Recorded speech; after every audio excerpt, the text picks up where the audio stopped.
नमस्कार दोस्तों, a very good morning. बहुत बहुत स्वागत है आपका आज की ताज़ा खबर में। हमेशा की तरह हम ग्लोबल इकोनॉमी की न्यूज़ के साथ ही शुरुआत करेंगे। न्यूज़ शुरू होने से पहले फिर भी मैं आपको बता दूं कि हमारी वेबसाइट investयज्ञ.in को विजिट करना मत भूलिएगा। यहाँ पर मॉडल पोर्टफोलियो, स्टॉकोमीटर, फंडोमीटर जैसे बहुत अच्छे प्रोडक्ट्स हैं रिटेल इन्वेस्टर्स के लिए, जो मैं चाहूँगा कि आप ज़रूर चेकआउट करें। अगर आपको प्रोडक्ट्स अच्छे लगते हैं, आप वहाँ पर पोर्टफोलियोज की मेथडोलॉजी देख सकते हैं, उनके रिटर्न्स देख सकते हैं, एंड उसके बाद आपका डिसीजन जो है वो ले सकते हैं। 50% का डिस्काउंट आपको मिलेगा ये सारे प्रोडक्ट्स पर, MP50 ये कूपन कोड यूज़ करने पर। तो चलिए अब शुरू करते हैं न्यूज़ के साथ। सबसे पहले ग्लोबल इकोनॉमी में हम बात करने वाले हैं कॉपर के प्राइसेस के बारे में। तो कॉपर के प्राइसेस एक रिकॉर्ड हाई पर पहुंच गए हैं। इसके दो रीजन से, एक तो चाइना के जो पॉलिसी के जो इनिशिएटिव्स है उसकी वजह से, और यूएस की जो इंपोर्ट में एक बढ़ोतरी दिखी है उस वजह से। तो ये जो चाइना ने एक डोमेस्टिक ग्रोथ का बेंचमार्क सेट किया है, एक वो उनके लिए टॉप इकोनॉमिक प्रायोरिटी रहने वाली है for the next year as per their government. जो नंबर्स अगर देखें तो कॉपर लगभग 1.3% से कल बढ़ा, and it is now at $11,700 per ton, जो एक रिकॉर्ड हाई पर पहुंच गया है। बीजिंग बीजिंग में बेसिकली चाइना की जो गवर्नमेंट है उनका ये कहना था कि वो अब बहुत प्रोएक्टिव रहने वाले हैं regarding their monetary stance, and moderately loose उनकी इकोनॉमिक पॉलिसी रहेगी, जिससे वो आगे की ग्रोथ जो है वो लाना चाहेंगे। जो ट्रेड डेटा आया है चाइना से वो भी काफ़ी सपोर्टिव है।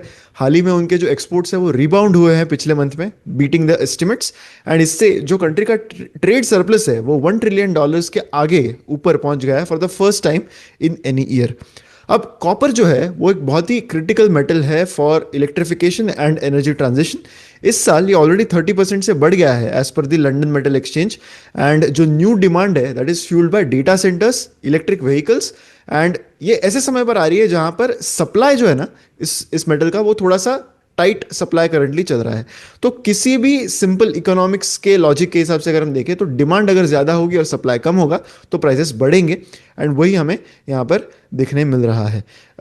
इसके अलावा कुछ जो कॉपर के माइंस थे वहाँ पर भी आउटेजेस दिखे हैं, तो उससे सप्लाई कंसर्न्स और बढ़ गए हैं। ये जो रैली है ये रिसेंट वीक्स में ऐसे समय पर आ रही है जब डोनाल्ड ट्रंप के द्वारा और टैरिफ्स लगाए जाने की बातें हो रही है। एंटिसिपेशन है कि शायद अगले साल और टैरिफ्स आएंगे, तो ऐसे में इन्वेंट्रीज स्क्वीज्ड है एंड प्रीमियम्स अब और हाई लेवल्स पर बढ़ने लगे हैं। ग्लोबल सप्लाई अगर हम देखें कॉपर का तो उसमें एक शॉर्टफॉल दिखा था ऑफ अराउंड 4,50,000 टन्स इन 2026, ऐसा एक्सपेक्टेशन है। एंड इससे अमेरिका जो है वो करंटली स्टॉक पाइलिंग कर रहा है इस मेटल का। तो हो सकता है कि अगर प्राइजेस $12,000 पर टन के ऊपर बढ़ने लगे तब जाके नई कैपेसिटी, नई माइनिंग करने का एक जो इन्वेस्टमेंट है या फिर जो मोटिवेशन है नए नए कॉपर डिपॉजिट्स ढूंढने का, वो अगर $12,000 पर टन के ज़्यादा प्राइजेस होते हैं तभी ही ज़्यादा दिखने लगेगा। तो हो सकता है कि ये प्राइजेस यहाँ पर टेस्ट हो जाए। The key takeaway here is कि इलेक्ट्रिफिकेशन एंड ईवी डिमांड, ये जो दो चीज़ें हैं इससे डिमांड बढ़ती जाएगी, एंड सप्लाई जब टाइट होगा तो ऐसे में ऑब्वियस सी बात है कि प्राइसेस बढ़ेंगे, एंड वही हमें यहाँ पर दिख रहा है। मेटल्स एंड माइनिंग स्टॉक्स जो है जिनका कॉपर एक्सपोजर है वो हो सकता है इससे बेनिफिट कर जाए। The next news is about IBM, जो अमेरिकन टेक जायंट है। उन्होंने कॉन्फ्लुएंट नाम की एक कंपनी को बाय करने का फैसला किया कल। $11 बिलियन की all cash AI data deal है। तो कल IBM के अनाउंसमेंट के बाद कॉन्फ्लुएंट ये जो कंपनी है इसके शेयर्स लगभग 26% से ऊपर रहे। IBM इसके लिए $31 पर शेयर पे करेगा कॉन्फ्लुएंट को, एंड ये जो ट्रांजैक्शन है that is expected to close by mid of 2026 subject to some of the regulatory approvals. Confluent जो है वो real time data streaming software है जो एंटरप्राइजेस को मैसिव अमाउंट्स ऑफ डेटा जो है उसको मूव करने में हेल्प करता है। अब ये डील के बाद IBM के जो रिसेंट एक्विजिशंस है उसमें ये तीसरा बड़ा नाम है। इससे पहले HashiCorp करके जो कंपनी है उसको $6.4 बिलियन में कंपनी ने एक्वायर किया था। एप्टियो करके एक कंपनी को 2 साल पहले $4.6 बिलियन में कंपनी ने एक्वायर किया था। और ये कॉन्फ्लुएंट $11 बिलियन की डील है, काफ़ी बड़ी डील है।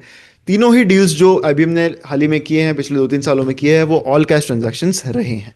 The key takeaway here is कि लार्ज एंटरप्राइजेस जो है वो रैपिडली कंसोलिडेशन की तरफ देख रहे हैं। ये बात इससे पहले भी हमने देखी है। पिछले 6 महीने में जितने AI रिलेटेड डील्स हुए हैं वो इस चीज़ को जो है वो प्रूव कर ही रहे हैं। सॉफ्टवेयर लेड डेटा प्लेटफॉर्म्स जो है वो एक मेन मर्जर एंड एक्विजिशन का हॉटस्पॉट रहेंगे, is what it seems from the recent deals. Indian economy की बात करते हैं। सबसे पहली जो न्यूज़ है that is regarding India's fuel demand, जो एक 6 मंथ हाई हिट कर गया है फॉर द मंथ ऑफ नवंबर। तो 5.5% से इंडिया की फ्यूल डिमांड बढ़ी है, rising 5.5% from the month of October. And total जो फ्यूल डिमांड आई थी in the month of November that is 21.27 million metric tons. अब इंडिया जो है वो वर्ल्ड का third largest consumer and importer of oil है and the largest buyer of Russian seaborne crude. तो इंडिया को बहुत बड़ा फायदा मिला था जो डिस्काउंट्स रशियन ऑयल पर चल रहे थे, बिकॉज यूएस और यूरोप ने उस पर एम्बार्गो लगा दिया था। तो currently Russian president Vladimir Putin जो थे वो ही was preparing to guarantee uninterrupted fuel supplies to India. हाल ही में उनकी विजिट भी हुई इंडिया में। So building on the comments that he made, जब उन्होंने क्वेश्चन किया था कि यूएस का जो प्रेशर है दिल्ली पर यानी इंडिया पर, तो वो स्केल बैक होना चाहिए for the purchase of Russian oil. India ने हाउएवर एक कॉशियस अप्रोच रखा, क्योंकि ऑब्वियसली यूएस को भी ज़्यादा डिसअपॉइंट करने की गलती यहाँ पर हम नहीं कर सकते। तो India appeared very cautious in this.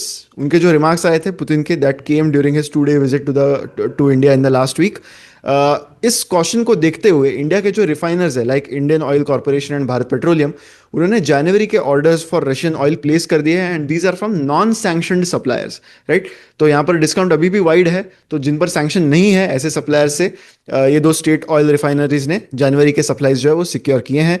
Fresh US sanctions जो है वो रिसेंटली रशिया के टॉप 2 ऑयल प्रोड्यूसर्स को टारगेट करते हुए दिखे थे, which is look oil and Rosneft.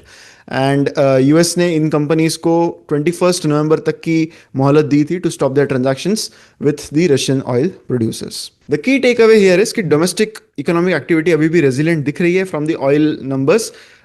Russian oil की सिचुएशन अभी भी क्लोजली वॉच रहेगी आने वाले कुछ दिनों में। स्टॉक वाइज न्यूज की बात करते हैं। सबसे पहली न्यूज है regarding Indigo, that is InterGlobe aviation. InterGlobe aviation की ये होप है कि एक टर्न अराउंड आ जाए in number of flights with 1800 flights and 91% OTP after a week long disruption. तो एक कंसिडरेबल इंप्रूवमेंट अचीव हुई है compare to the problems that IndiGo had in the last 2-3 days. तो कंपनी ने अनाउंस किया है कि it is set to operate 1800 flights across it network, which is a rise from around 1650 flights जो उन्होंने Sunday को ऑपरेट की थी। तो मंडे यानी कल थोड़ी सी सिचुएशन बेटर रही। इंडिगो ने यह भी कहा कि ऑन टाइम परफॉर्मेंस उनका 91% हो चुका है, विच इज़ अ राइज फ्रॉम 75% जो उसके प्रीवियस डे को हुआ था। अभी भी जो नेटवर्क कवरेज है वो अब तक फुल्ली रिस्टोर नहीं हुआ है एंड कुछ कैंसलेशंस जो है, जो आज के कैंसलेशंस है वो कंपनी ने 1 डे इन एडवांस ऑलरेडी बता दिए ताकि लास्ट मिनट हैसल्स ना हो।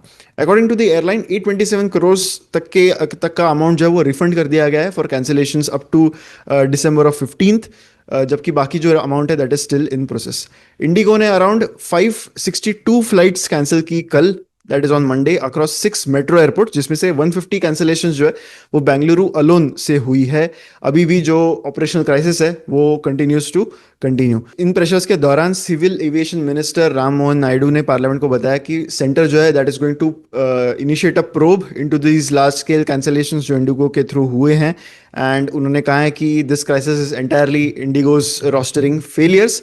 हालांकि हमें देखना होगा कि क्या डेवलपमेंट्स यहाँ पर होते हैं। कई बातें कही जा रही है कि IndiGo is probably arm twisting the government, पर it remains to be seen कि कैसे market is going to react to this, क्योंकि कल market did not react very well to it.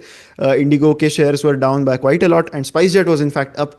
The key takeaway here being कि post disruption stabilization अगर आता है तो उससे नियर टर्म अनसर्टेनिटी जो है इस स्टॉक के लिए एंड इस कंपनी के लिए थोड़ी सी रिड्यूस होगी। लॉन्ग टर्म एविएशन ग्रोथ की स्टोरी अभी भी इंटैक्ट है, लेकिन यहाँ पर सिस्टमैटिक एग्जीक्यूशन के फ्लॉज अगर अपीयर होते हैं तो ये इन प्लेयर्स के लिए अच्छी खबर नहीं होगी। The next news is about Kaynes Technologies, जिनके शेयर्स कल भी 12% से गिरते हुए दिखे, which is extending their loss to the worst week since its listing. इस पर हमने ऑलरेडी एक डिटेल्ड वीडियो रिलीज किया था ऑन फ्राइडे। अब कल डेवलपमेंट्स क्या हुई? कल मैनेजमेंट ने एक बहुत ही एडहॉक बेसिस पर, एक इमरजेंसी बेसिस पर एक कॉन कॉल रखा था, जहां पर उन्होंने इन्वेस्टर्स को बताने की कोशिश की कि जो कोटक की रिपोर्ट में जो बातें कही गई थी उसके रिस्पांस में उन्होंने अपने सारे जो बयान है वहां पर दिए थे। कंपनी की मैनेजमेंट ने क्लैरिफाई किया कि कोई भी इंटेंजिबल असेट्स इन्वॉल्व नहीं है in acquisition of 2 of the companies जो उन्होंने FY25 में एक्वायर करी थी। एंड उन्होंने जो भी फाइनेंशियल स्टेटमेंट्स थे वो एक रिलेवेंट एंड रिलायबल मैनर में ही प्रेजेंट करे। कंपनी ने ये हालांकि एक्नॉलेज किया है कि उनका एक एरर हुआ था, which is a typographical error in one of the subsidiaries.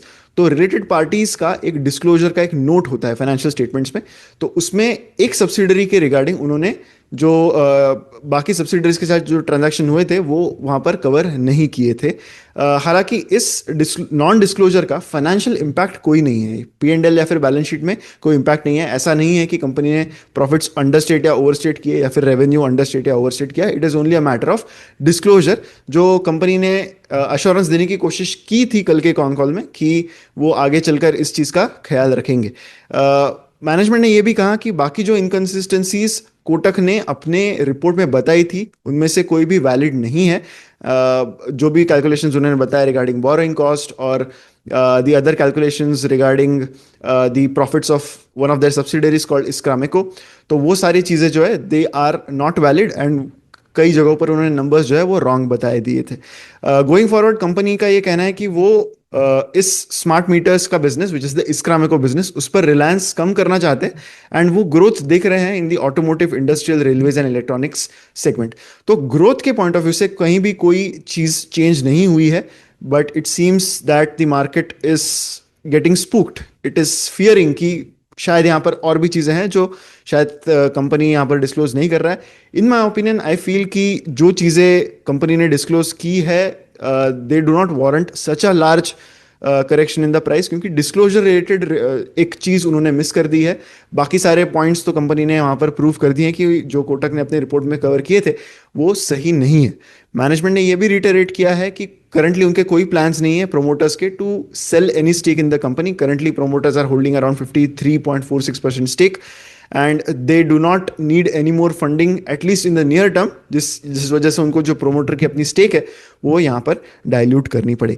Overall सारी चीज़ें देखते हुए, प्राइस रिएक्शन को बाजू में रखते हुए, फंडामेंटल चीज़ें अगर हम देखने जाए तो the key takeaway here appears कि अकाउंटिंग कंसर्न्स थोड़े टेक्निकल इन नेचर है, दे आर नॉट स्ट्रक्चरल, यानी they appear error of omission and not error of commission, right. So long term diversification अगर उनका होता है इन हाई मार्जिन वर्टिकल्स तो वहाँ पर अभी भी इन्वेस्टर रेलेवेंस काफ़ी रहेगा। मैनेजमेंट के ग्रोथ गाइडेंसेस काफ़ी एग्रेसिव है, काफ़ी स्ट्रांग है एंड काफ़ी मेजर करेक्शन कंपनी के स्टॉक प्राइस में हाल ही के कुछ दिनों में दिखा है and it remains to be seen कि कहाँ से ये सेलिंग हो रही है। I am sure it is on the institutional side considering कि जितने लेवल का यहाँ पर करेक्शन स्टॉक प्राइस में दिखा है, but from the governance point of view there doesn't seem to be a lot of problems जो problem थे from the disclosure perspective. It appears that the company has answered them satisfactorily. The next news is about government likely to offload 1 to 2% stake in LIC via offer for sale. ये plans हैं for Q4 FY26। तो 1 to 2% stake का cell भी काफ़ी बड़ा cell होगा क्योंकि LIC की मार्केट कैप करंटली लगभग 6 लाख करोड़ है। तो अर्लियर गवर्नमेंट के जो डिस्कशंस थे वहाँ पर गवर्नमेंट को एक लार्जर स्टेक सेल करना था, लगभग 2.5 to 3% का स्टेक सेल करना था, but that amounts to a very big block, right. 3% की अगर हम बात करें तो that amounts to 18,000 crore rupees. तो वैसी लिक्विडिटी मार्केट में बननी चाहिए एंड OFS को एक अच्छा रिस्पॉन्स मिलना चाहिए। तो यही देखते हुए उन्होंने जो अपना साइज़ है इस ब्लॉक का वो कम कर दिया है। तो इससे रफली अगर 1 to 2% का स्टेक सेल होता है तो इट इज़ एक्सपेक्टेड कि लगभग समवेयर अराउंड 12,000 करोड़ का लिक्विडिटी जो है वो गवर्नमेंट यहाँ पर जो है वो ले पाएगी, उतना पैसा गवर्नमेंट यहाँ पर बना पाएगी। ऑफिशियल्स ने ये भी नोट किया है कि गवर्नमेंट बाकी चीज़ें भी क्लोजली वॉच कर रहा है, global volatility, domestic flows, institutional absorption capacity, ये सारे देखने के बाद ही एक फाइनल डिसीजन लिया जाएगा कि कितना स्टेक गवर्नमेंट सेल करने वाली है। करंटली गवर्नमेंट का 96.5% स्टेक है इस कंपनी में एंड IPO जब से हुआ है तब से गवर्नमेंट ने यहाँ पर कोई भी फर्दर स्टेक सेल किया नहीं है। सेबी के जो रूल्स है उसके मुताबिक लिस्टेड कंपनीज को 25% की पब्लिक शेयर होल्डिंग होनी चाहिए, लेकिन LIC को एक स्पेशल एक्सटेंशन दिया गया था टिल मई 2027 जहां पर वो 10% की पब्लिक स्टेक रीच कर सके। तो currently public stake is around 3.5%, तो उसको वो 10% तक ले जाना है तब तक and it is part of the one time exemption जो LIC को मिला है to meet the 25% norm by 2032, right. तो इन्वेस्टर एक्टिविटी वो ऑब्वियसली ध्यान से देखेंगे क्योंकि रिटेल इन्वेस्टर्स ने पिछले 2-3 महीनों में काफ़ी ऑफलोडिंग किया है शेयर्स का। Around 25,300 crore in equities have been offloaded by the retail investors. तो ऐसी वोलेटिलिटी में दे विल ऑब्वियसली वॉच कि कितना बड़ा ब्लॉक वो बेच सकेंगे। एंड लाइक आई सेड कि मार्केट कैप कंपनी का 6 लाख करोड़ है, तो ऐसे में इतनी बड़ी साइज का अगर ब्लॉक होगा तो इससे market liquidity, index weightings and short term price movements ये सारे अफेक्ट हो सकते हैं। The key takeaway here इसकी ग्रेजुअल स्टेक डायल्यूशन अगर होता है तो इससे जो ओवरहैंग रिस्क है कंपनी में वो थोड़ी सी कम हो जाएगी।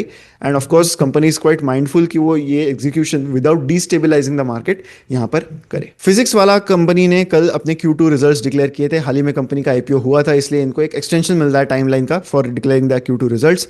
नेट प्रॉफिट कंपनी का 70% से बड़ा है and revenue has increased by around 26%। इसके अलावा और रिपोर्टिंग्स कंपनी के बाकी है, हाल ही में लिस्ट हुआ है। Maybe will see an investor presentation from the company soon, but these are the 2 numbers that have stood out from the financial reporting जो उन्होंने किया कि profits increased by 70% and revenue for the company in Q2 increased by 26%। Tata ने sign up किया है Intel को as their first customer for the $14 billion chip foray that they are doing. So Tata Electronics जिनको semiconductor assembly and testing का approval हाल ही में मिला था, उन्होंने ऑलरेडी फर्स्ट कस्टमर इंटेल को यहाँ पर साइन कर दिया, विच is the first prospective customer for the upcoming chip facility of the company. इससे यूएस के चिप मेकर लाइक इंटेल का एक मेजर कॉन्फिडेंस दिखता है इन इंडियाज मैन्युफैक्चरिंग एम्बिशंस। तो टाटा ग्रुप अराउंड $14 billion खर्च करने वाला है इंडिया का first semiconductor fabrication facility build करने में in Gujarat, and chip assembly and testing facility जो वो आसाम में बिल्ड करने वाले। So this is in a way pushing India to rival global semiconductor power houses such as Taiwan.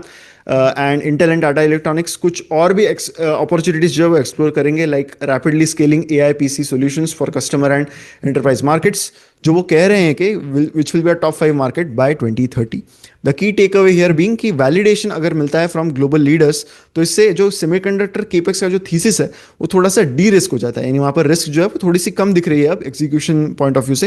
And India की जो positioning है इन टेक मैन्युफैक्चरिंग वो थोड़ी सी स्ट्रेंथन होती हुई नजर आ रही है। इसी के साथ हमारी न्यूज़ यहीं पर खत्म होती है। हम बात करेंगे अब believe it or not section की।